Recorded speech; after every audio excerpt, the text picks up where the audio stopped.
오늘 은혜를 나눌 말씀 보겠습니다. 창세기 19장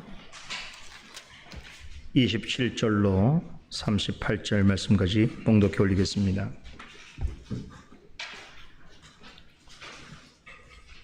아브라함이 그 아침에 일찍이 일어나 여호와의 앞에 섰던 곳에 이르러 소돔과 고모라와 그 온들을 향하여 눈을 들어 연기가 옹기점 연기같이 치미름을 보았더라. 하나님이 들의 성들을 멸하실 때 곧 롯에 거하는 성을 엎으실 때에 아브라함을 생각하사 롯을 그 엎으시는 중에서 내어 보내셨더라.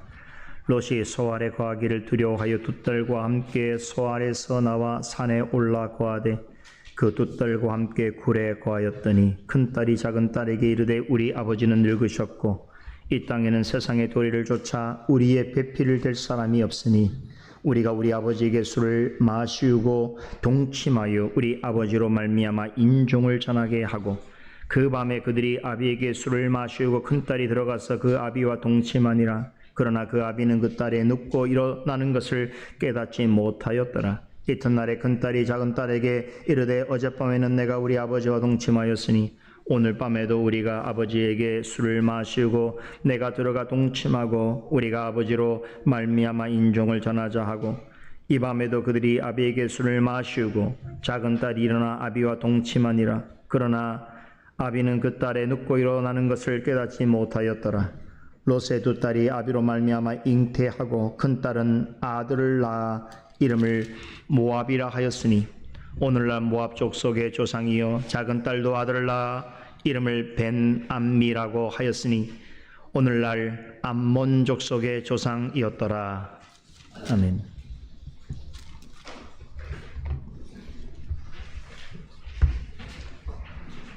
오늘은 창세기 강의 63번째 시간으로 19장의 마지막 단락 내용을 함께 상고해 보도록 하겠습니다. 지난 시간에 살펴본 본문은 롯과 그의 가족이 하나님이 보내신 두 천사에 의해서 억지로 끌려 나가다시피 하는 모습으로 소돔 성 밖으로 나가게 되었지만 불행히도 롯의 아내는 결코 뒤돌아보지 말라는 하나님의 명령을 듣고도 불순종하여 뒤를 돌아보았다가 소금 기둥이 되어버렸다라고 하는 기사로 마쳤습니다. 지난번 강서를 통해서 우리는 소돔 땅에만 죄가 가득했던 것이 아니라 오랫동안 그곳에서 거주했던 롯의 가족도 소돔 사람들과 방불할 정도로 죄악의 깊이 물들어 있었다는 사실을 확인할 수 있었습니다. 소돔 성에는 의인 10명은커녕 하나님의 마음에 드는 한 사람도 없었습니다. 그나마 기대했던 롯마저 위태로웠습니다. 가족을 데리고 속히 도망하라는 명령을 전해 들었음에도 참으로 하찮고 없어질 것에 대한 미련을 버리지 못해서 지체했습니다. 두 천사가 꿈을 대는 롯과 두 딸의 손을 붙잡고 강제로 끌어내지 않았더라면 곧 소돔과 고모라에 내려진 재앙을 그들도 피할 수가 없었을 것입니다. 그들이 살아나는 것은 전적으로 하나님의 자비 덕분이었습니다. 사도 베드로는 롯을 가리켜 고통 중에 구원받은 의로운 자라고 묘사합니다. 하지만 실제로 롯이 행한 일들을 보게 되면 어떤 의로운 행실도 찾아보기 어렵습니다. 이 말은 사도가 롯을 의로운 자라고 부른 것은 그에게서 구원 얻을 만한 어떤 공로나 능력이 있었기 때문이 아니다라고 하는 것을 명백히 말해주고 있습니다. 그의 행실을 자세히 들여다보면 어떤 점에서도 스스로는 구원받을 만한 자격이 없는 인생이라는 것을 확연히 알 수 있습니다. 그럼에도 롯이 구원받을 수 있었다면 그것은 오직 하나님의 은혜로 말미암은 것입니다. 하나님의 지극히 크신 자비가 없었더라면 롯은 결코 소돔 땅을 벗어날 수 없었을 것이며 꾸물거리다가 그들과 함께 멸망당했을 것입니다.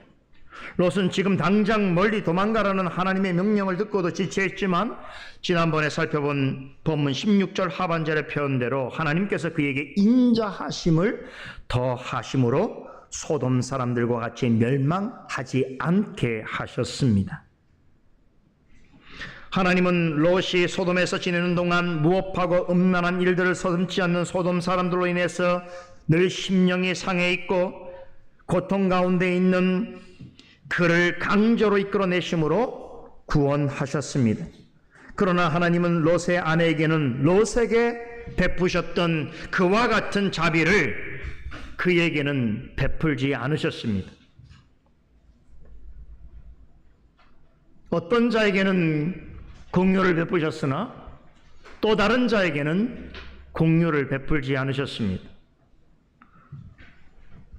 롯의 아내는 롯과 완전히 달랐습니다.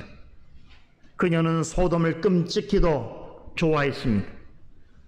소돔에 사는 동안 롯은 항상 마음 깊은 곳에 고통과 괴로움이 있었습니다. 하지만 그의 아내는 단 한 번도 그런 적이 없었습니다. 롯은 천사들로부터 소돔과 고모라를 향한 심판 소식을 듣고 두려워하는 마음을 가졌지만 그의 아내는 똑같은 말을 전해 듣고도 의심했습니다. 천사들에 의해 롯과 함께 성 밖으로 이끌려 나가긴 했지만 마음으로는 그곳을 떠나고 싶어 하지 않았습니다. 도망가는 중에도 여전히 소돔에서의 생활을 그리워했습니다. 뒤를 돌아보지 말라고 하신 명령을 듣고도 뒤돌아보게 된 것도 그런 이유에서였습니다. 그녀가 소돔을 향해 뒤돌아보았다는 것은 그곳을 떠나기 싫다는 마음의 상태를 드러낸 것이며 기회가 주어진다면 다시 그리로 돌아가겠다는 의향의 표현이었습니다. 이런 점으로 미루어 볼 때 그녀는 두 천사가 롯과 두 딸과 자신의 손을 붙잡고 억지로 소돔 성에서 끌어낸 일에 대하여서 감사하기는커녕 성가신 일로 생각하였을 것입니다. 그리고 남편과 딸들에게 불만을 쏟아내었을 것이 틀림없습니다. 롯의 사이들처럼 천사를 통해서 전해 들은 하나님의 명령을 우습게 여기고 하나님의 간섭하심에 대하여 싫은 티를 팍팍 내면서 다시금 소돔 땅으로 되돌아가려고 했습니다. 이렇게 곧 심판의 불길이 쏟아질 중에도 타락한 세상을 향해서 얼굴을 돌리면서 스스로 멸망을 자초한 롯의 아내의 불신앙과 불순종에 대하여 하나님께서는 결코 묵과하지 않으셨습니다. 소금 기둥이 될 때까지 이런 태도를 고집한 그녀는 사실은 롯이 소돔에 있는 동안 그의 심령을 가장 괴롭히고 고통스럽게 만든 장본인이었습니다. 그녀는 롯이 가지는 내적인 슬픔과 영적인 고통에 대해서 조금도 관심을 갖지 않았습니다. 살을 붙이고 사는 사람인데도 배우자가 갖는 슬픔과 고통에 대해서 아무런 관심을 두지 않았던 것입니다.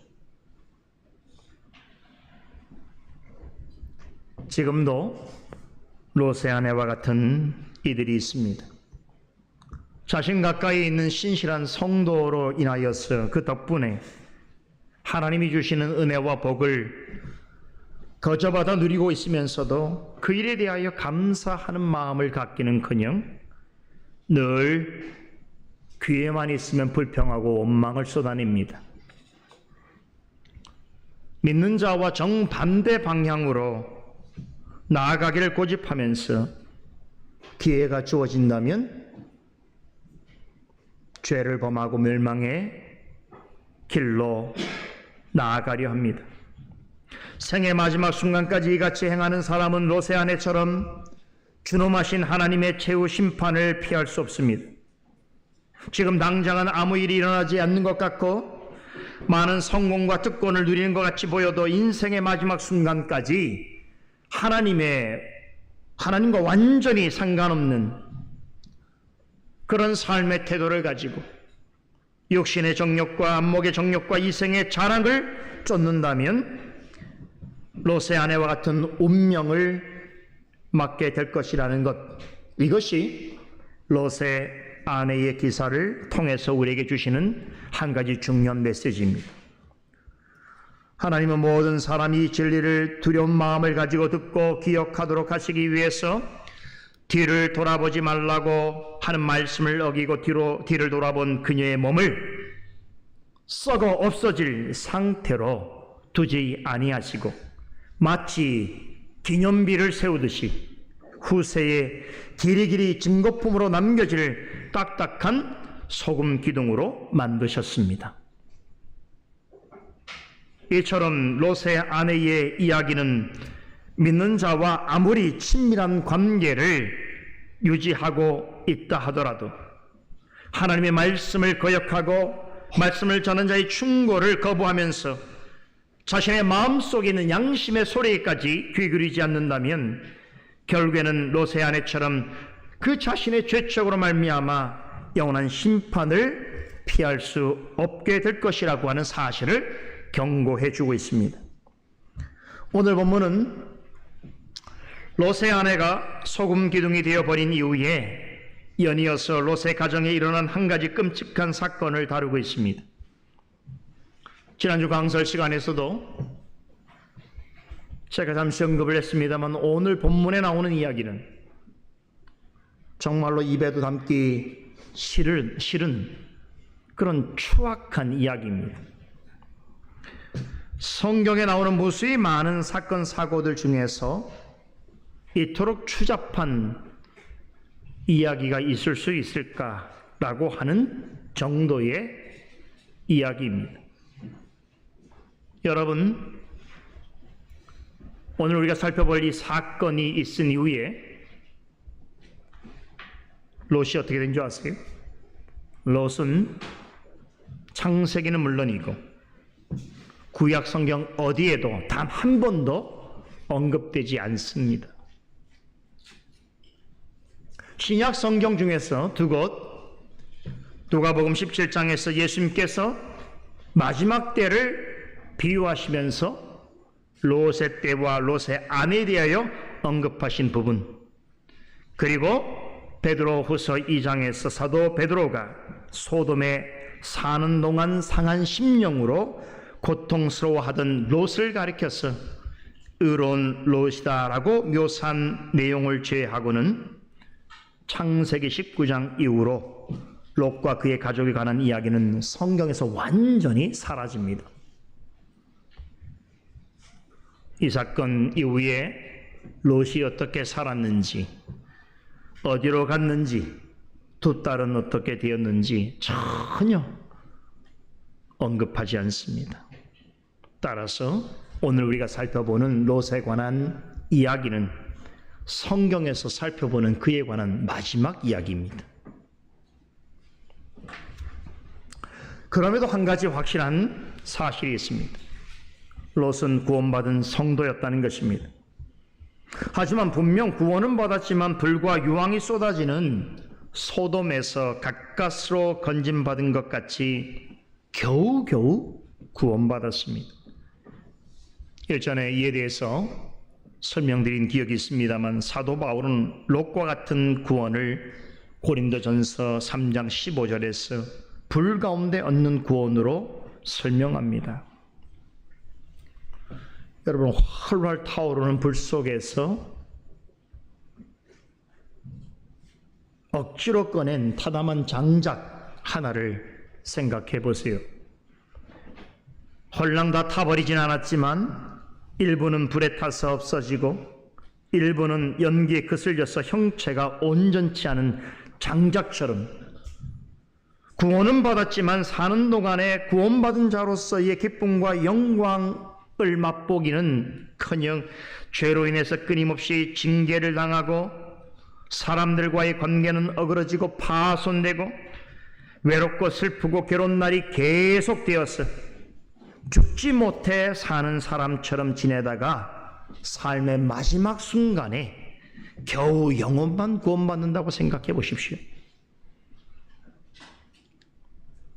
일명 부끄러운 구원입니다. 성도라면 누구도 이러한 구원을 원치 않을 것입니다. 하지만 실제로 롯과 같이 부끄러운 구원을 경험하는 사람들이 많습니다. 여기에는 누구도 예외가 될 수 없습니다. 우리도 잘못하면 롯 같은 인생이 될 수 있습니다. 오늘 구약 성경에 기록된 롯에 관한 마지막 말씀은 오고 오는 모든 믿는 자들에게 어떤 경우에서라도 롯과 같은 삶을 살아서는 안 된다라고 하는 경종을 울려주고 있습니다. 또 한 가지 잊어서는 안 될 역설적인 교훈이 있습니다. 구원받은 자라도 잘못된 판단과 행위를 거듭하게 되면 이 땅에 사는 동안 계속해서 내리막길로 치달을 수 있으며 때로는 자신이 상상하기조차 싫은 나쁜 일을 경험할 수 있다는 것입니다. 누구도 이러한 일을 겪고 싶은 사람은 없을 것입니다. 그러나 나는 아니다, 나는 그렇지 않을 것이라고 단언하거나 자만할 수 있는 사람 또한 아무도 없습니다. 우리는 이 롯의 삶을 가감없이 성경에 기록해 하신 하나님의 뜻을 깊이 숙고해야 합니다. 성도라면 롯의 삶의 방식이 나의 삶의 방식이 되지 않도록 주의하고 경계해야 합니다.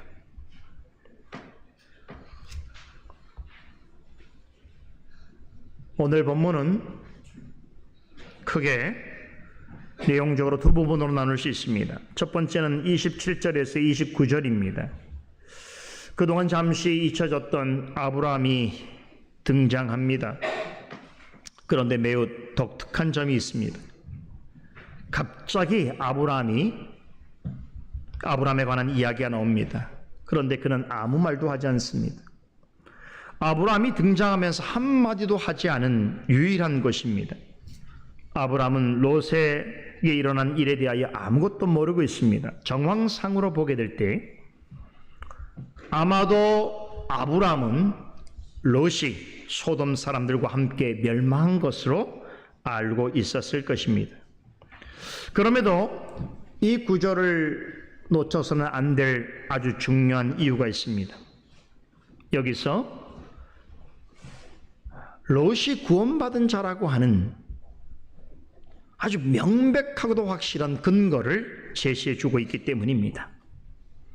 두 번째 내용은 30절에서 38절로 앞서 언급한 대로 입에 담기조차 민망한 비극적인 사건에 대하여 전해주고 있습니다. 첫 번째 단락의 이야기가 굿뉴스라고 한다면 두 번째 단락 내용은 배드뉴스입니다. 여러분들은 어느 뉴스부터 듣기를 원합니까?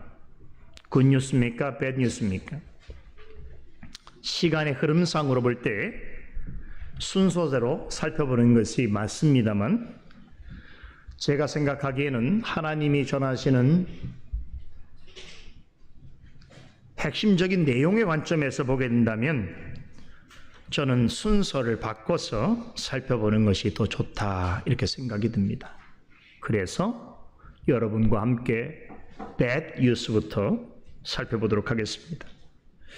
다시 말씀드리지만 30절에 38절에 기록된 내용은 성경에서 롯에 대하여서 언급하는 마지막 이야기입니다. 그런데 안타깝게도 롯의 마지막 이야기는 불행과 비극으로 점철되어 있습니다.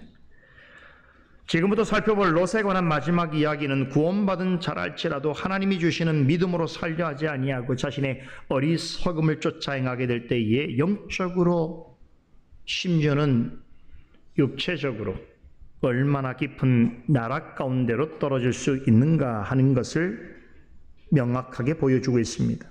모세는 이 사실을 소돔을 빠져나온 후에 롯과 그의 두 딸이 연속적으로 취한 행동을 통해서 여실히 증명해 보여주고 있습니다. 30절은 이 같은 불행은 롯이 소알에 머무는 것을 두려워한 나머지 두 딸을 데리고 그곳을 떠나서 가까운 산으로 들어가서 굴에 기거하면서 구체적으로 시작되었다라고 전합니다. 이때는 롯이 이미 소돔을 무사히 빠져나온 상태에 있었습니다. 롯과 그의 가족을 소돔성에서 이끌어낸 천사는 그들에게 뒤를 돌아보지 말고 들에 머물지 말고 산으로 도망가라고 권했습니다. 소돔과 고모라는 곧 불과 유황이 떨어져서 멸망할 것이니 목숨을 보존하기 위해서라도 가급적 먼 곳으로 도망가라고 명령했습니다. 그런 가운데서도 하나님께서는 그들을 위하여 안전한 곳을 미리 예비해 두셨습니다. 롯은 머뭇거릴 필요가 없었습니다. 가족과 함께 힘을 다해서 하나님이 지정해 주신 곳으로 도망쳐야 했습니다. 그러나 롯은 하나님의 말씀을 따르지 않습니다. 한밤중에 소돔 사람들이 찾아와서 방문자들을 내어놓으라고 윽박지를 때에 그 무도한 자들과 타협을 시도했던 그 습성대로 하나님에게도 타협을 요구합니다. 가라고 하시는 산까지는 너무 거리가 머니 가깝고 작은 성읍으로 가게 해달라고 때를 씁니다. 그곳이 바로 소알입니다. 소알은 작다는 뜻입니다.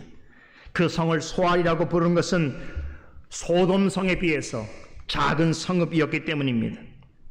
오늘 읽진 않았습니다만 20절을 보게 되면 롯은 멀리 있는 산보다는 가까이 있는 성읍으로 도망가게 해달라고 징징대면서 작다라고 하는 말을 두 번이나 반복해서 사용합니다. 이 점을 모세가 정확하게 포착해서 성경에 기록으로 남깁니다. 여기서 작다라고 하는 말은 앞으로 하나님께서 이루실 그 구원의 역사가 얼마나 크고 위대한가에 대하여서 완벽하게 대조를 보이는 표현입니다. 하나님이 그를 위해서 아브라함에게 하셨던 것처럼 큰 구원을 이루려 하시는데 정작 속 좁은 롯은 작은 성읍을 요구합니다. 여기서 소알은 말씀드린 대로 작다라고 하는 뜻도 있습니다만 이 말이 은유적으로 사용되어질 때는 쇠하게 하다, 감퇴시키다라고 하는 의미로 사용됩니다. 제가 왜 이 부분까지 여러분에게 설명드리는가 하면 모세가 롯이 가고자 한 성을 작다고 하면서 굳이 작다라고 하는 이름 뜻의 소알이라고 하는 지명을 구체적으로 밝히는 데는 의도한 바가 있기 때문입니다. 작다라고 하는 말은 롯이 원한 것이 소돔에 비해서 작은 성이라고 하는 외면적인 의미도 있습니다만 영적으로는 바로 그런 말을 하고 있는 당시의 롯의 믿음의 크기와 상태에 대해서 나타내주고 있는 편입니다. 롯의 믿음은 전혀 없는 것은 아니었지만 하나님의 크신 뜻에 비하면 너무나도 작았다는 것이지요. 뿐만 아니라 그 믿음은 점점 쇠퇴하고 있었습니다. 하나님의 뜻을 이해하고 따르기에는 너무나 작고 초라한 데다가 점점 더 쇠퇴해지고 있는 믿음을 가진 자가 생각하고 판단하고 결정할 일이 무엇이겠는가를 말해주고 있는 것입니다. 이 점을 강조하기 위해서 모세는 롯이 한 말 중에서 작다는 말을 몇 차례나 반복적으로 사용하고 있습니다. 하나님의 구원의 뜻은 하늘보다 크고 넓은데 그 구원받은 자라고 하는 이의 생각과 그 믿음은 한없이 좁고 작다는 것이 그런 이에게 어떤 일이 일어날 것인가. 작고 쇠약한 믿음을 가지고 있던 탓에 무조건 멀리 도망가야 하는 이 급박한 상황에서도 그는 뭐라고 말합니까? 되도록 가깝고 작은 성읍으로 가기를 고집했습니다. 때를 썼죠.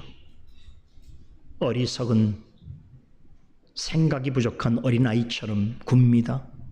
그러나 하나님께서는 그러한 롯의 요청을 받아들이십니다.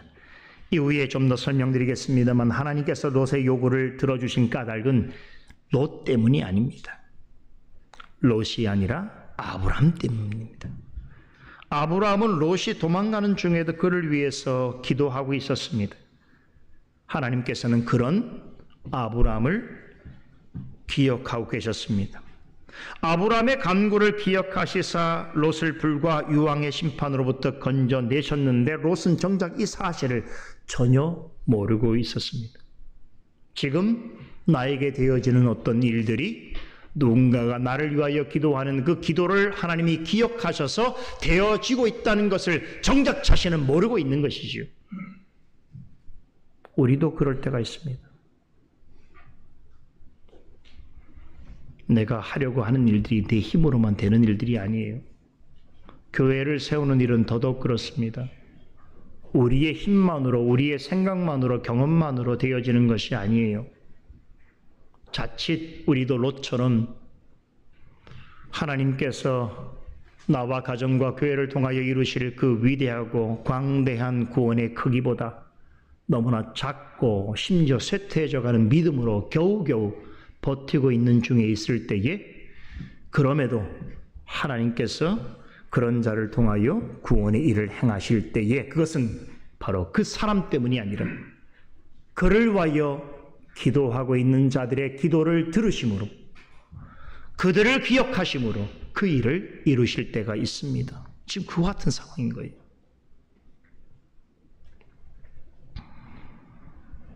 그래서 하나님께서 어떻게 하셨습니까?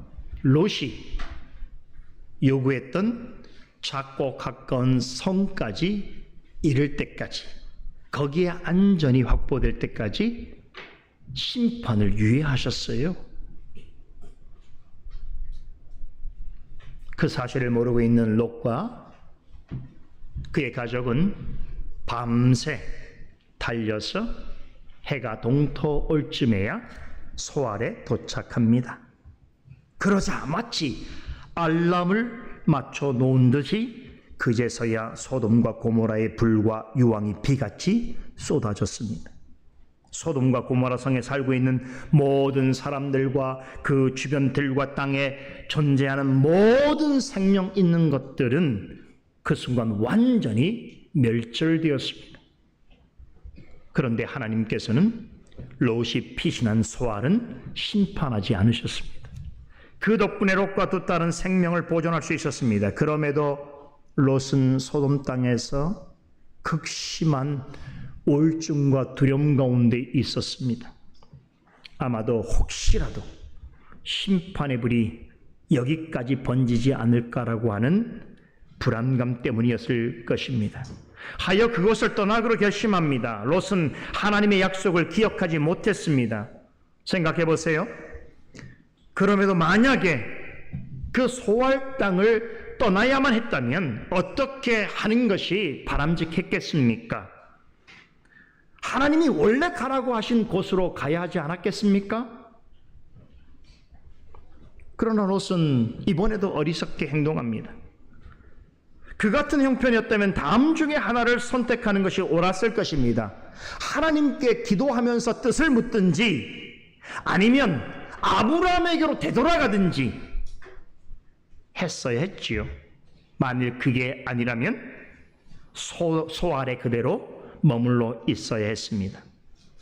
그곳을 멸하지 아니하시겠다는 하나님의 약속이 유효한 이상 그곳에 남는 것도 그리 나쁜 선택은 아니었을 것이기 때문입니다. 하지만 롯은 이번에도 자신의 생각을 앞세웁니다. 두 딸과 함께 더 안전하게 머물 수 있는 곳을 찾아 스스로 떠납니다. 그래서 찾은 곳이 가까운 곳에 위치한 어느 산속의 굴입니다. 동굴이에요, 동굴. 롯은 자신과 자신의 딸들을 위해서 그것이 가장 안전한 피난처가 되어줄 것이라고 믿었습니다. 하지만 이 또한 잘못된 선택이었습니다. 믿음을 가진 사람은 위기를 만나면 어떻게 됩니까? 먼저 하나님의 뜻을 생각해야 합니다. 하나님의 뜻을 생각하면서 나에게 주신 최선의 길이 무엇인가를 간구하면서 신중하게 행동해야 합니다. 만일 롯이 그랬다면 자신의 잘못을 인정하고 아브라함에게로 되돌아갔든지 아니면 하나님의 또 다른 지시가 있을 때까지 소 아래 남아있는 선택을 했을 것입니다. 그렇지요? 하지만 그래야지 아니하고 자신의 판단을 따라서 동굴로 피신했습니다. 그런데 그것은 하나님이 정해주신 피난처가 아니었을 뿐만 아니라 믿음을 가진 사람이라면 가서는 안 될 곳이었습니다. 여러분, 잠깐이라도 그동안 하나님께서 그와 함께 하셨던 그의 여정을 되돌아보십시다. 전에 아브라함과 함께 있을 때 그는 아브라함만큼이나 많은 재물과 가축을 소유했습니다. 그러나 그는 만족해하지 않았습니다. 더 많은 풍족함과 자유를 누려보겠다고 아브라함을 떠나서 소돔 땅으로 향했습니다. 하지만 그 이후에 그의 삶은 결코 순탄치 않았습니다. 물질적으로는 풍족했을지 모르나 정신적으로나 영적으로는 비참한 삶을 살아야 했습니다. 소돔에 사는 동안 매일같이 그곳 사람들이 행하는 무법한 일들과 악하고 음란한 행실을 보고 들어야만 했습니다. 그때마다 그는 심령의 상함과 고통을 느꼈습니다. 이렇게 소돔에서의 생활은 그를 점점 더 지치게 했고 외롭게 했습니다.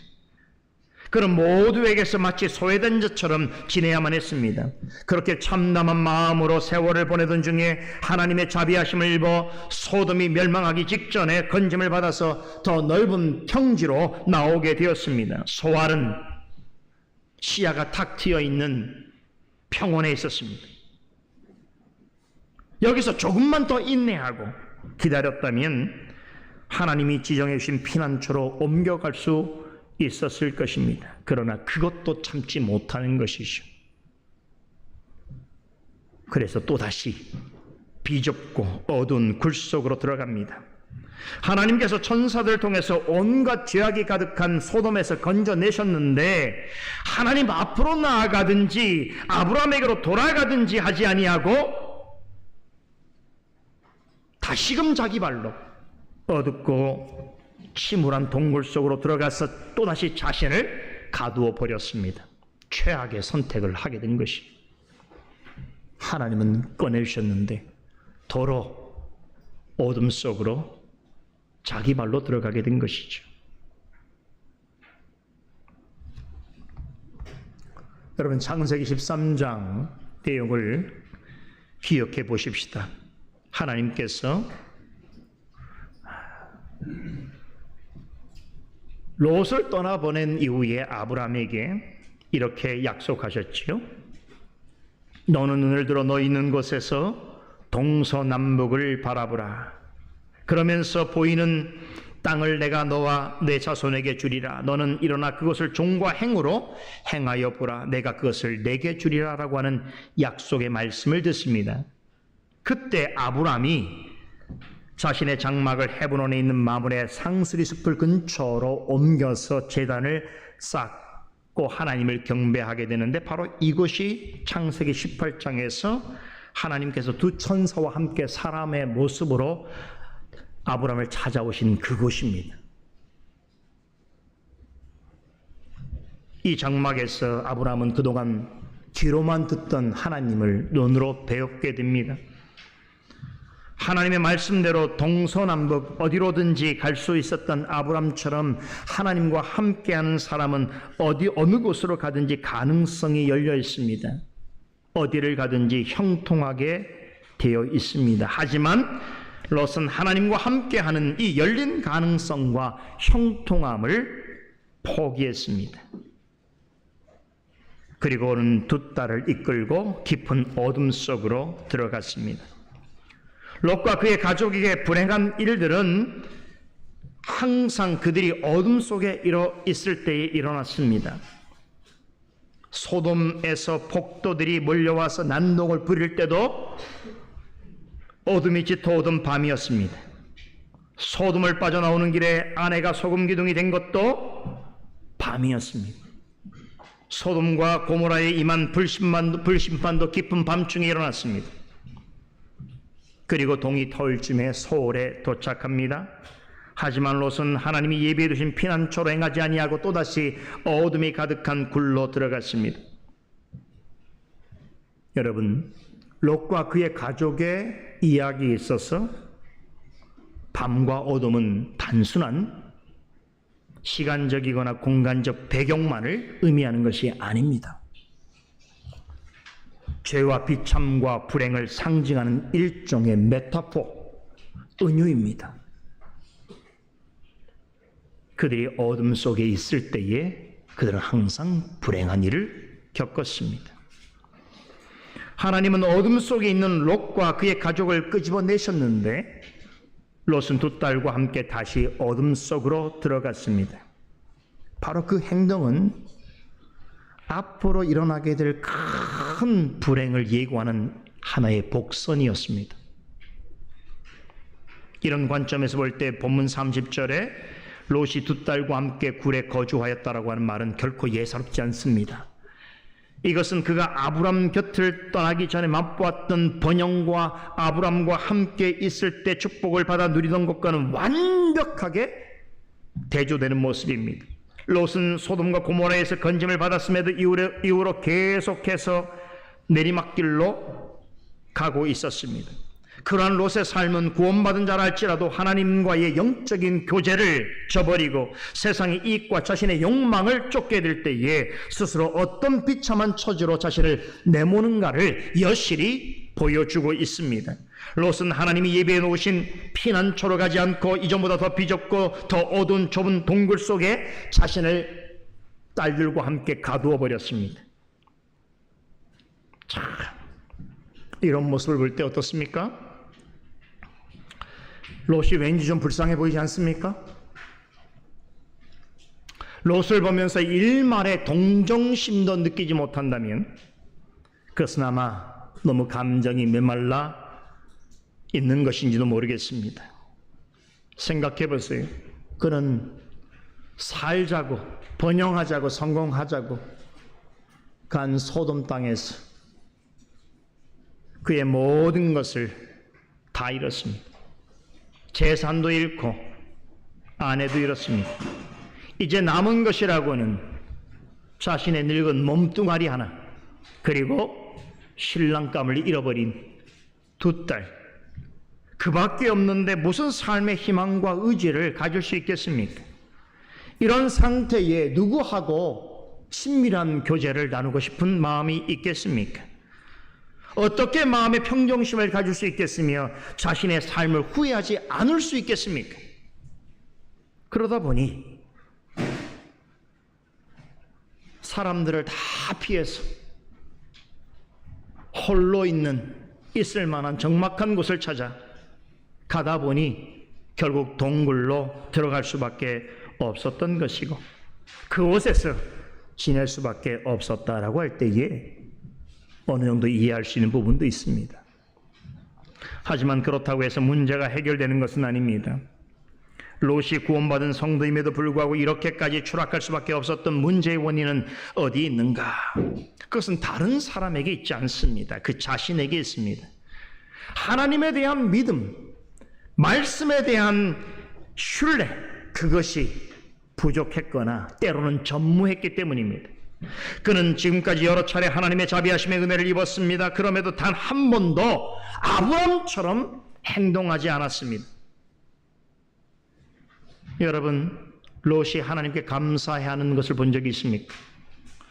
아브람처럼 제단을 쌓고 제사를 드린 적이 있습니까? 그렇다고 해서 자신이 범한 죄와 허물에 대해서 솔직히 자백하거나 진심으로 회개한 적이 있습니까?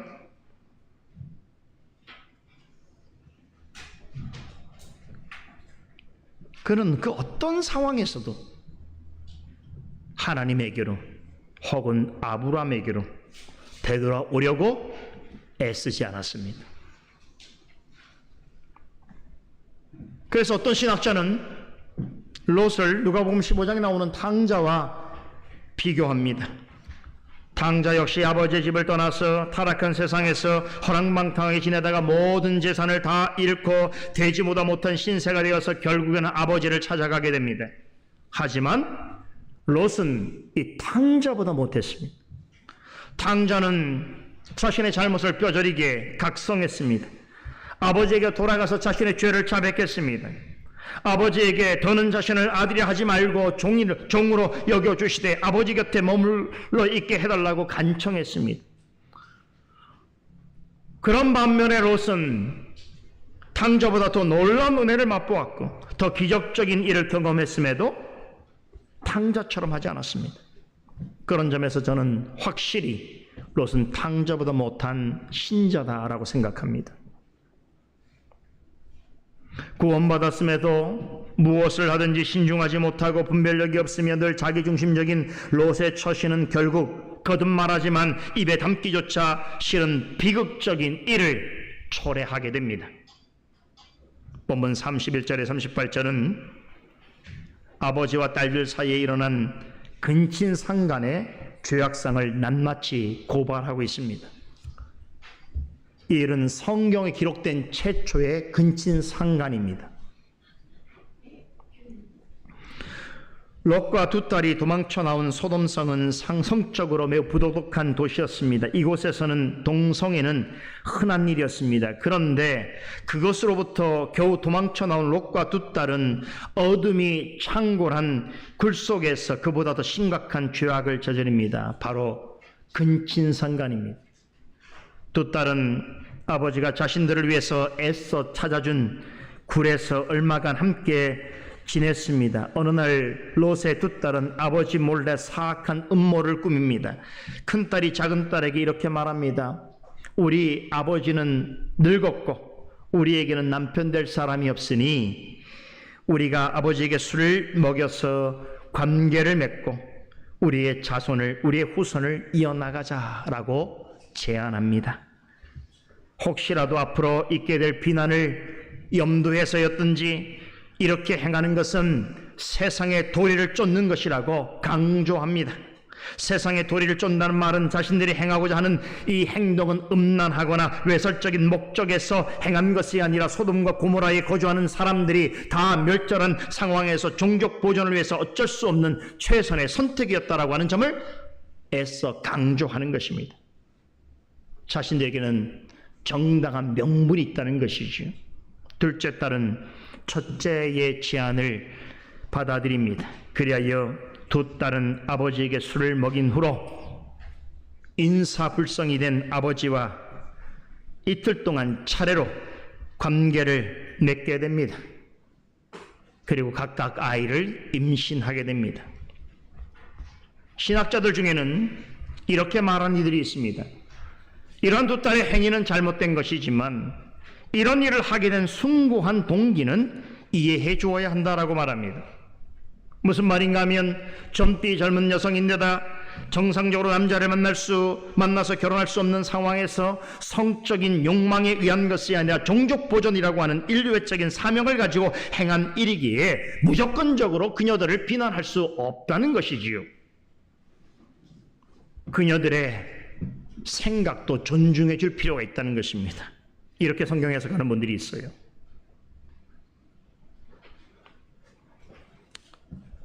물론 이런 부분이 전면적으로 없다라고 부정할 수 없다 할지라도 이런 부분을 참작할지라도 그녀들이 행한 일은 결단코 용납되거나 정당화될 수 없습니다. 그들은 끔찍한 죄악을 저질렀습니다. 아브람 시기까지만 하더라도 가까운 친족과 결혼하는 근친혼은 하나님의 특별한 섭리 가운데 어느 정도 허용되었습니다. 왜 그럴까요? 당시에는 인구가 현저히 부족했기 때문이고, 그러므로 결혼 대상자들을 가까운 집안에서 찾아야 했기 때문입니다. 하지만 인구가 번성하면서 어느 시점에서부터는 하나님께서는 근친혼까지 더 이상 시행할 수 없도록 법과 양심으로 규제하셨습니다. 그래서 모세 때에 이르면 율법으로 근친혼 자체를 명시적으로 금하도록 명령하셨습니다. 그런데 근친혼이 한시적으로 허용된 시대에서도 근친상간은 엄격히 금하셨습니다. 근친상간은 살인이나 우상 숭배와 같은 무서운 죄만큼이나 심각한 죄악으로 다루셨습니다. 아브라함 때까지는 아직 근친상간에 대한 성문화된 성경적인 법이 없었습니다. 하지만 하나님을 믿는 사람이라면 누구나 그것이 큰 죄악이라고 하는 것을 양심적으로 이미 알고 있었습니다. 하지만 마음에 하나님이 없다 하는 사람들은 이 사실을 전혀 개의치 않았습니다. 근친상간은 동성애와 함께 이방 땅에서는 흔하게 행해졌습니다. 이런 점을 감안해 볼 때에 롯의 두 딸은 어떻게 아버지와 근친상간을 할 생각을 이토록 담대하게 했겠는가 할 때에 아마도 어릴 때부터 소돔성에 살면서 보고 배운 그런 죄악의 습성을 따라서 행하게 된 것이 아닌가라고 추정해 볼 수 있는 것입니다. 환경이 중요한 거예요.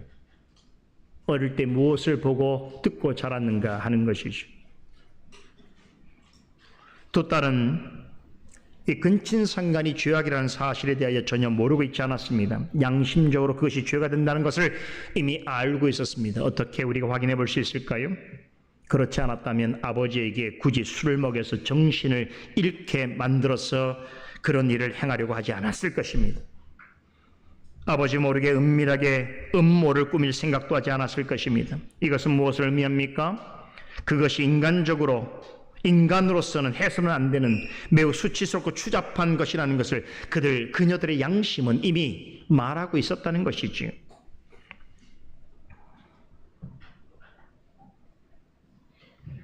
그녀들이 아버지에게 술을 마시게 했다는 것은 롯이 정상적인 상태에 있었다면 자신들의 계획에 대하여 절대로 동의하지 않았으려는 것을 이미 예상하고 있었다라고 하는 의미이기도 합니다.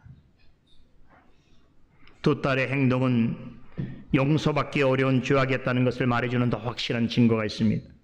두 딸은 근친상간의 이유로 자신들에게 남편 될 사람이 없다는 사실을 내세웠습니다. 하지만 이것은 명백한 거짓말입니다. 만일 아브라함에게로 돌아갔다면 혹은 소알에 남았더라면 얼마든지 신랑감을 찾을 수 있었을 것입니다.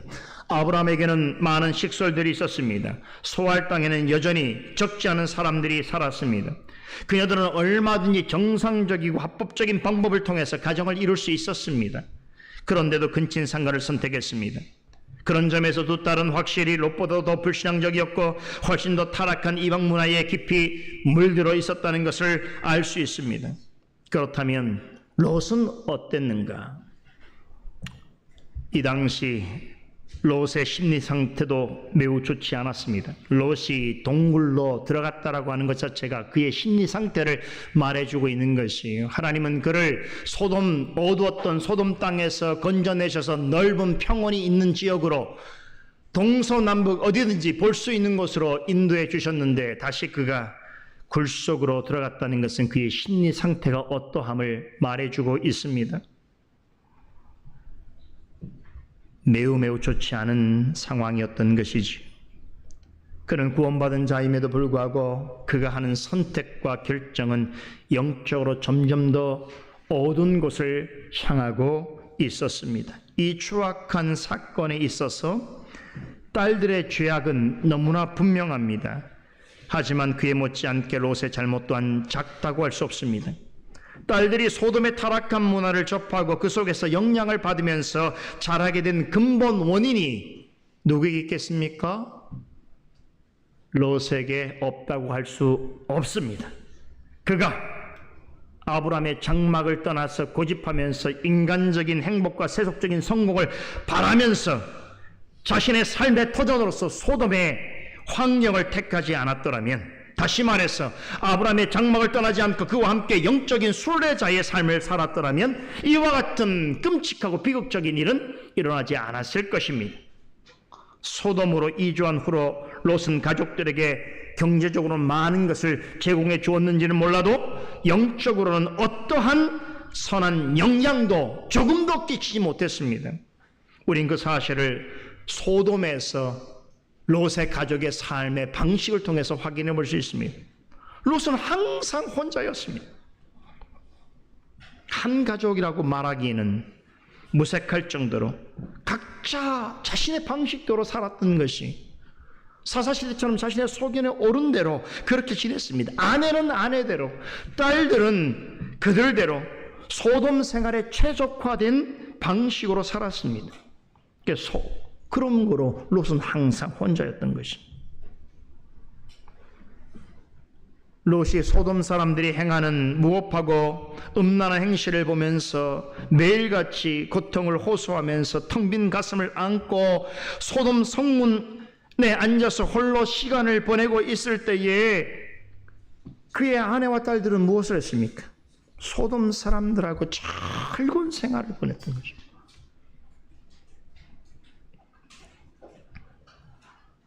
이 모든 책임이 롯에게 있다고 단정할 수는 없겠습니다만 롯의 책임이 전혀 없다고도 말할 수가 없습니다.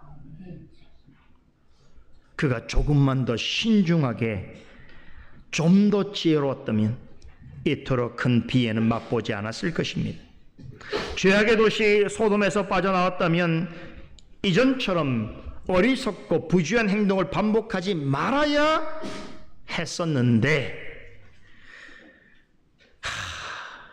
롯은 그 이후에도 계속해서 잘못된 선택을 합니다. 그것이 하나님이 가라고 하시는 지정하신 곳으로 가지 아니하고 자기 딴에는 더 안전한 곳이라고 생각해서 옮긴 그 굴 속에서 상상조차 하기 어려운 비극적인 일을 겪게 되는 것입니다. 딸들은 아버지에게 술을 마시게 한 후에 정신을 잃자 각자 차례로 아버지와 동침합니다. 여러분, 이것은 상대방의 동의 없이 이루어진 명백한 성폭행입니다. 딸들이 아버지에게 성폭행을 한 것이 롯의 동의도 없이 아버지를 성적으로 이용해서 자녀를 임신하게 되었습니다. 잘 생각해 보세요. 롯의 입장에서는 정말 통탄할 만한 일이지만 사실은 자업자득입니다. 왜 그런 줄 아세요? 여러분, 소돔성에 머물고 있을 때에 폭도같이 변한 소돔 사람들이 찾아와서 손님들을 내어놓으려고 위협했을 때에 롯이 어떻게 행동했습니까? 그 흥분한 폭도들에게 두 딸을 대신 내어주겠다고 했습니다. 더 충격적인 것은 너희들이 원한다면 내 딸들에게 무슨 짓을 해도 상관치 않겠다라고 했습니다. 여러분, 그때 딸들의 동의를 얻었습니까? 아니었지요. 롯은 본이 아니었지만 자신의 딸들을 이용해서 본인이 원하는 목적을 이루었습니다. 지금은 상황이 완전히 역전되었어요. 그때 그 딸들이 아버지의 동의를 구하지 아니하고 그를 이용하려고 하고 있습니다. 그래서 자업자득이라는 거예요. 그런데 그때 롯은 만취 상태에 있었습니다. 술에 취해서 의식불명 상태에 있었습니다. 이 말은 아버지로서의 권위와 가장으로서의 권한은 이미 사라진 것이나 마찬가지 상태였다는 것을 말해줍니다. 이런 중에 두 딸이 주도권을 잡고 행동합니다. 32절에 보면 딸들이 뭐라고 말합니까? 우리가 우리 아버지에게 술을 마시고 동침하여 우리 아버지로 말미암아 인종을 전하자. 여러분, 하나님께 받은 고유한 가장과 아버지로서의 권위와 고난을 상실하게 되니까 결국은 그 주도권을 누가 잡게 됩니까? 범죄를 행하려고 하는 자들에게 주도권이 넘어가게 되는 것이, 인사불성이 되게 만든 아버지를 대상으로 딸들은 우리가 이렇게 하자라고 강조합니다. 마치 자신들에게 어떤 고난이 있는 것처럼, 어떤 권세가 있는 것처럼, 합당한 명분이 있는 것처럼 그렇게 행동합니다. 정신을 잃어버린 아버지를 이용해서 자신들의 목적을 이룹니다. 전에 소돔에서 아버지가 자신들에게 한 일에 대한 복수라고 말할 수는 없겠습니다만 롯과 딸들의 행위는 소름 끼칠 정도로 그때의 상황과 놀라운 싱크로를 보이고 있습니다. 여기서 한 가지 주목할 점이 있습니다.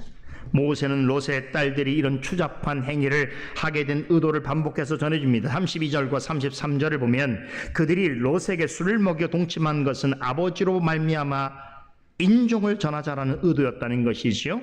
여기서 아버지로 말미암아 인종을 전하자는 말을 직역하면 아버지의 씨를 보존하자라는 말입니다. 앞서도 잠깐 언급했습니다만 이 때문에 혹자는 딸들의 행위에서 숭고한 동기를 볼 수 있어야 한다라고 목소리를 높입니다. 그렇다면 모세가 이들의 잘못된 주장에 어떤 빌미를 주고 있는 것은 아닌가? 모세의 이런 언급은 그런 자들에게 오히려 그들이 그런 말을 할 수 있도록 하는 그러한 이유를 제공해 주는 것은 아닐까라고 생각해 볼 수 있는 것이지요. 그렇지 않습니다.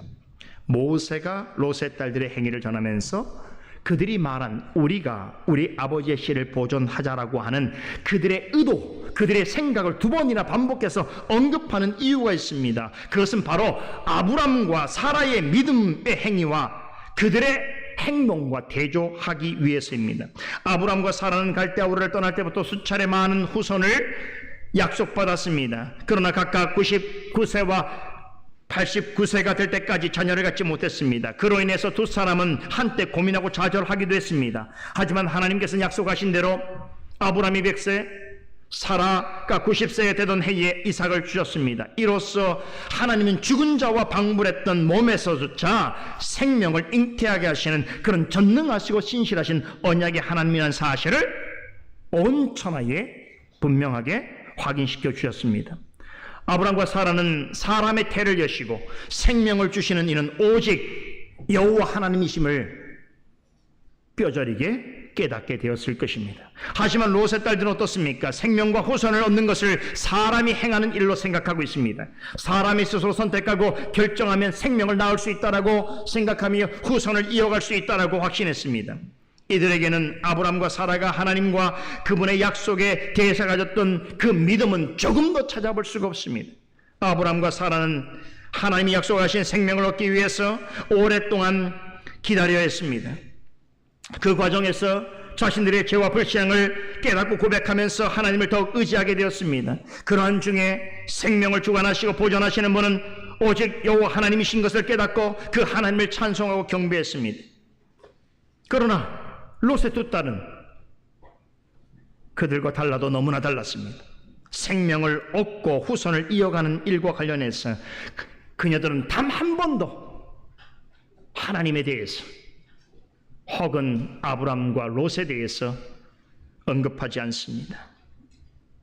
철저하게 사람의 일로서만 생각합니다. 하나님은 이들의 부도덕한 계략과 불의한 의도를 아셨음에도 그 일을 행하고 그 일의 결과에 대하여 허용하셨습니다. 두 딸은 술에 취한 아버지와 동침하여 각각 아들을 낳습니다. 첫째 딸은 아이의 이름을 모압이라고 불렀습니다. 둘째 딸은 벤암미라고 불렀습니다. 참으로 뻔뻔스럽게도 모압과 벤암미는 그 이름은 롯과 관련되어 있습니다. 모압은 아버지의 씨라는 뜻이고 벤암미는 내 가족의 아들이라는 뜻입니다. 이 이름 뜻을 보면 두 딸은 자신들의 행위가 종족 보존을 목적으로 하는 숭고한 의도였다는 것을 강조하면서 자신들이 행한 일에 대하여 정당화하려고 하는 의도를 엿보입니다. 그러니까 극한의 상황에서 자신들은 생명 탄생을 통해서 후손과 가문을 이어가는 일에 최선을 다해놓으라고 말하고 싶었던 것이고 그렇게 후대에도 인정받기를 원했던 것입니다. 이들의 바람대로 이들이 낳은 두 아들은 장차 큰 민족을 이루는 조상이 됩니다. 바로 모압 족속과 암몬 족속입니다. 그런데 이 두 족속은 훗날 이스라엘을 통해서 구원 역사를 이루어 가시는 하나님의 뜻을 가장 가까이에서 거스르고 이스라엘에게 가장 큰 골칫덩어리가 되는 이방 민족으로 성장합니다. 모압 족속은 이스라엘 백성이 애굽에서 나와서 가나안 광야를 거쳐서 약속의 땅으로 행군할 때에 그 길을 막아서고 심지어는 이방 선자를 보내서 저주를 퍼부은 대표적인 적대 세력입니다. 그리고 잔인무도하여 싸움하기를 좋아했던 암몬 족속은 북이스라엘을 정복한 아시리아 제국에 의하여 역사 속에 사라질 때까지 아주 오랫동안 이스라엘을 괴롭힌 대표적인 이민족입니다. 롯의 두 딸이 아버지와 부적절한 관계를 통해서 낳은 이 두 아들은 대대로 하나님을 대적하고 이스라엘에 대하여 적개심을 가진 모압 족속과 암몬 족속의 조상이 되었다는 것은 그들이 즉 두 딸이 스스로는 자신들의 행위에 대하여 정당화하고 마치 자신들의 후손을 이어가기 위한 희생이었다라고 하는 그런 말로 변명하고 있지만 하나님께서는 그들의 생각과 완전히 다르게 판단하셨다는 것을 말해주고 있습니다. 그들이 우리가 아버지의 씨를 낳아 보존하자라고 하면서 낳은 자식들은 훗날 하나님과 이스라엘을 가장 미워하고 대적하는 악의 주축의 세력이 되었던 것입니다. 이로써 그들의 판단은 잘못되었다는 것을 하나님이 역사 속에 드러내셨습니다. 근데 놀라운 것은 하나님의 섭리로서 때로는 바로 이들의 후손들을 통해서 하나님의 택한 백성들을 징계하시고 다시금 하나님께로 돌이키게 하시는 채찍과 막대기로 사용하실 때에 또 있었습니다. 이들 민족의 더럽고 추잡한 그 시작의 역사를 아시는 하나님께서는 어느 때에 이들을 역사 속에서 완전히 지우실 일을 작정하시고 실행하셨습니다.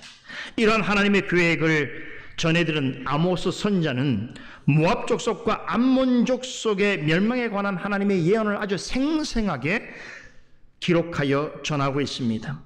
아버지와 근친상간이라고 하는 죄악을 통해서 후손을 이어가고 민족을 이루고자 한 이 롯의 두 딸의 야망은 결국 물거품이 되고 맙니다. 모압 족속과 암몬 족속은 역사 속에 오랜 기간 동안 존속했으나 하나님의 정하신 때에 소돔과 고모라처럼 완벽하게 심판받아 사라집니다. 그런데 놀랍게도 그런 역사가 진행되는 중에도 하나님께서는 소돔과 고모라에서 롯을 이끌어내셨던 것처럼 이 끔찍한 죄악 가운데 탄생한 이방 민족 중에서도 구원하실 자들을 불러내셨습니다. 그 대표적인 사람이 누구죠? 바로 룻입니다. 룻기서의 주인공 바로 룻입니다. 룻은 모압 여인이었습니다.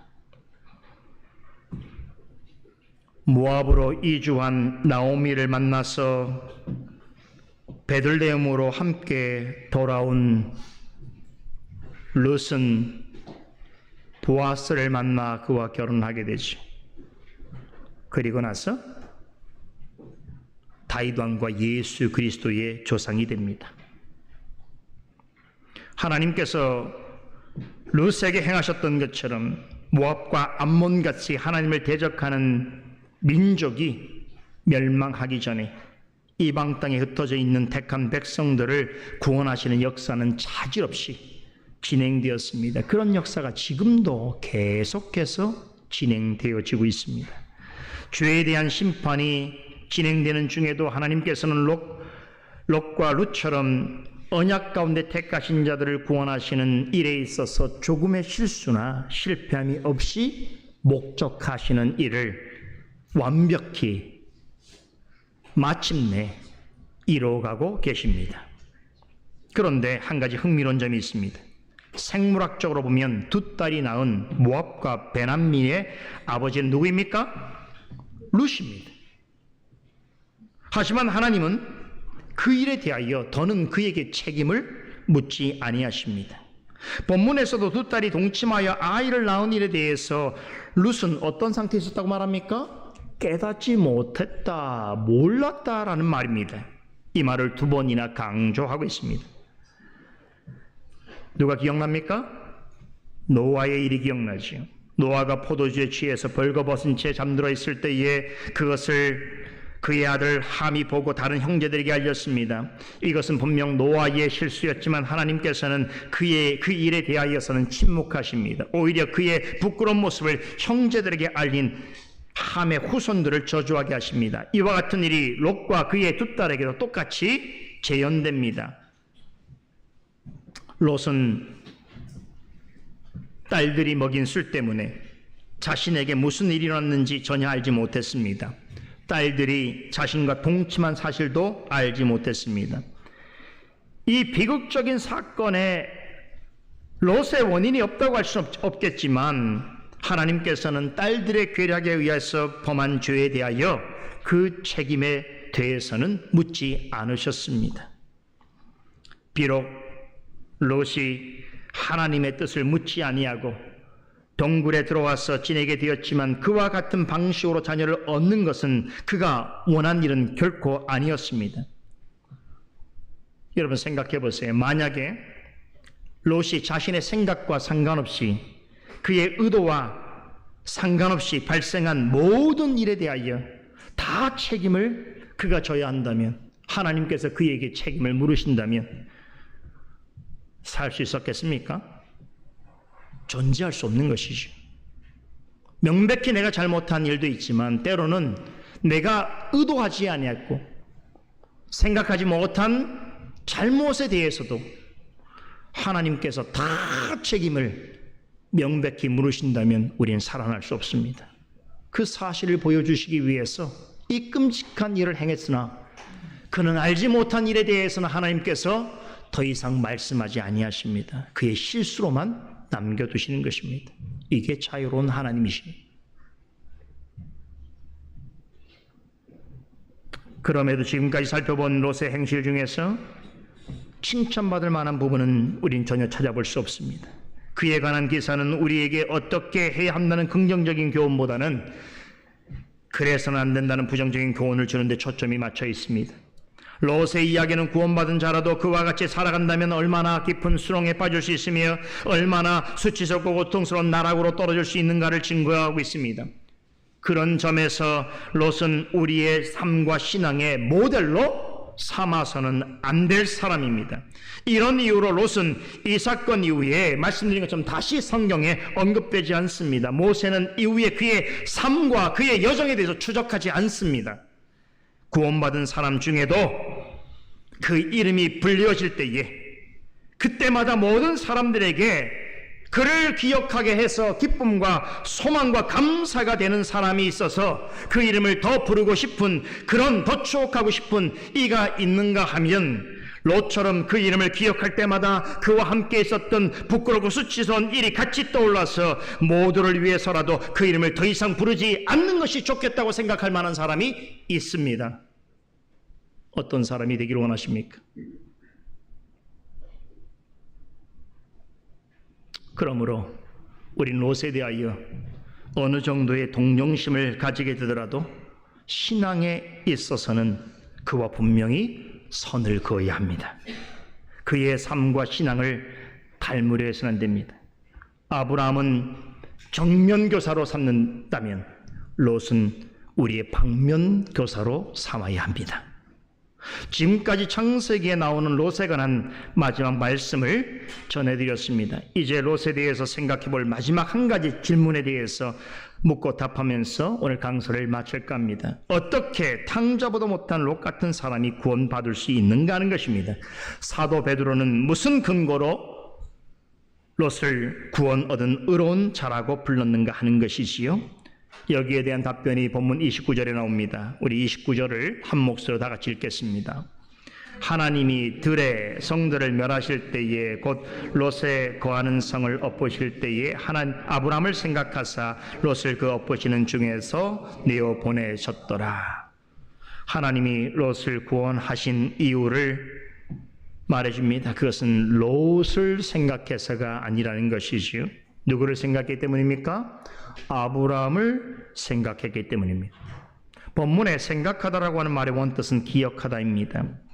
지금까지 살펴본 대로 롯은 죄와 허물이 너무나 많은 사람입니다. 어느 한 부분이라도 칭찬받을 만한 구석이 없습니다. 그럼에도 하나님께서 소돔과 고모라에서 꺼내주시고 이후에도 잘못된 생각과 어리석은 판단으로 매우 힘들고 고통스러운 시간을 지내야 했으며 또 비극적인 삶을 살아야 했던 롯을 하나님께서는 끝까지 포기하지 아니하시고 그를 보호하시고 구원으로 인도해 주셨습니다.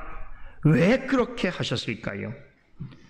그것은 하나님께서 롯을 기억하신 것이 아니라 그를 늘 기억하고 있는 아브람을 기억하고 계셨기 때문입니다.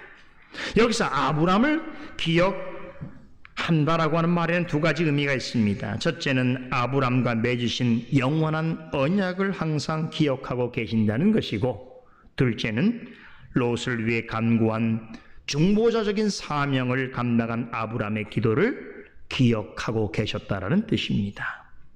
그렇다면 아브람과 맺으신 언약과 아브람이 드린 중보 기도는 결국 누구를 향하는 것이며 누구를 통해서 이루어지는 일입니까? 예수 그리스도입니다. 그런 점에서 아브람이 행할 일은 예수 그리스도께서 이루실 사역을 예표한다고 말할 수 있습니다. 그러므로 본문에 하나님께서 아브람을 생각하였다라고 하는 말은 결국 아브람이 예표한 예수 그리스도께서 하나님의 택한 백성을 위해서 행하신 일을 기억하셨다라고 하는 뜻입니다. 롯이 소돔 사람들처럼 심판받지 않은 것은 그 자신 때문이 아닙니다. 자신의 잘못과 실수로 인해서 너무나 끔찍하고 비극적인 삶을 살아야 했음에도 불구하고 구원 얻은 의로운 자로서 성경에 기록될 수 있었던 것은 그가 무언가 하나님 앞에서 잘한 일이 있었기 때문이 아닙니다. 하나님께서 아브람을 통해서 드러내신 예수 그리스도와 그분이 죄인들을 위하여 행하신 일을 기억하셨기 때문입니다.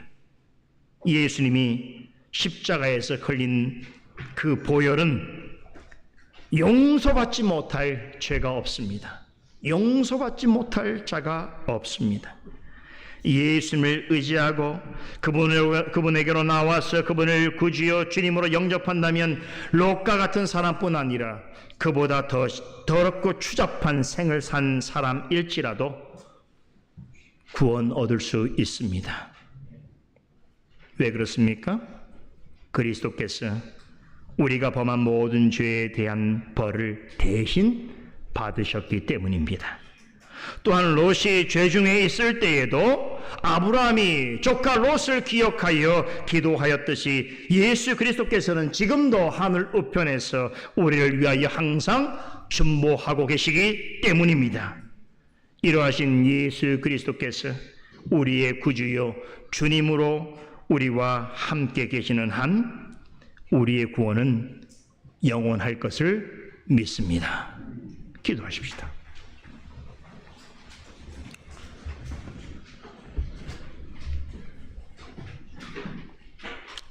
거룩하신 하나님, 오늘 창세기 본문 말씀을 통해서 참으로 인간의 죄의 실상이 어떠하며 구원받은 자라 할지라도 하나님에게서 멀어지고 말씀을 거부하며 자신의 생각을 따라 행할 때에 얼마나 커다란 나락으로 고통 가운데로 스스로 자신을 내몰 수 있는지를 보게 되었습니다. 하나님, 우리에게 롯과 같은 생을 살지 않도록 우리를 인도하여 주신 것을 감사드리옵나이다. 그것은 우리 자신이 하나님 앞에 어떠한 칭찬받을 만한 일이 있어서라기보다는 우리에게 행하신 예수 그리스도의 그 행하신 일을 기억하심으로 우리에게 그와 같은 은혜를 베풀어 주신 줄을 믿습니다. 오 하나님, 오늘 롯에 관한 이야기이지만 결국 우리가 다시금 우리의 구주이시고 주님 되시는 예수 그리스도를 바라보며 의지하게 됩니다. 그러한 마음으로 주님 앞에 나아가는 자들의 구원을 주께서 주장하시고 끝까지 지켜주실 줄 믿사오니, 다만 구원받은 자로 살아갈 때에 롯과 같은 비참하고 비극적인 자리까지 내려가지 않도록 우리를 지켜주시고, 우리의 믿음과 우리의 의지를 통하여 하나님께서 바라시는 구원 얻은 자의 기쁨과 영광을 맛보는 삶을 살아가는 저희들이 되게 하여 주시옵소서. 감사드리며 예수 그리스도 이름으로 기도드리옵나이다. 아멘.